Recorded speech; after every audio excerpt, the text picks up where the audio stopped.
दो ताजरों के दरमियान फैसला जो मरकजी तंजीम ताजरान टंडू जाम के चेयरमैन राव अब्दुल मोइद, सदर पप्पू राजपूत यूनिट नंबर 2 के सदर शाहराई यूनिट नंबर 2 के चेयरमैन मीर अली बख्श तालपुर ने किया।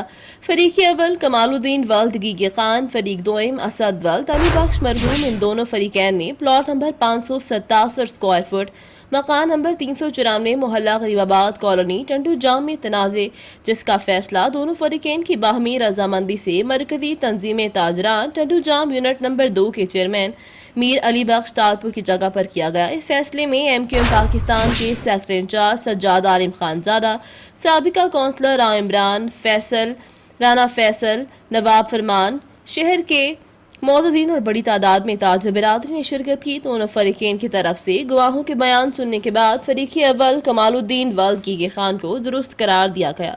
इस लिहाज से मलकियत फरीक अव्वल की करार पाई, मगर फरीक दोइम ने यह फैसला मानने से इनकार किया, जिस पर तमाम गवाहों और शुरका हर सतह पर फरीक अव्वल के हक में गवाही देंगे। KNN news Tasavvur Rajput, Hyderabad.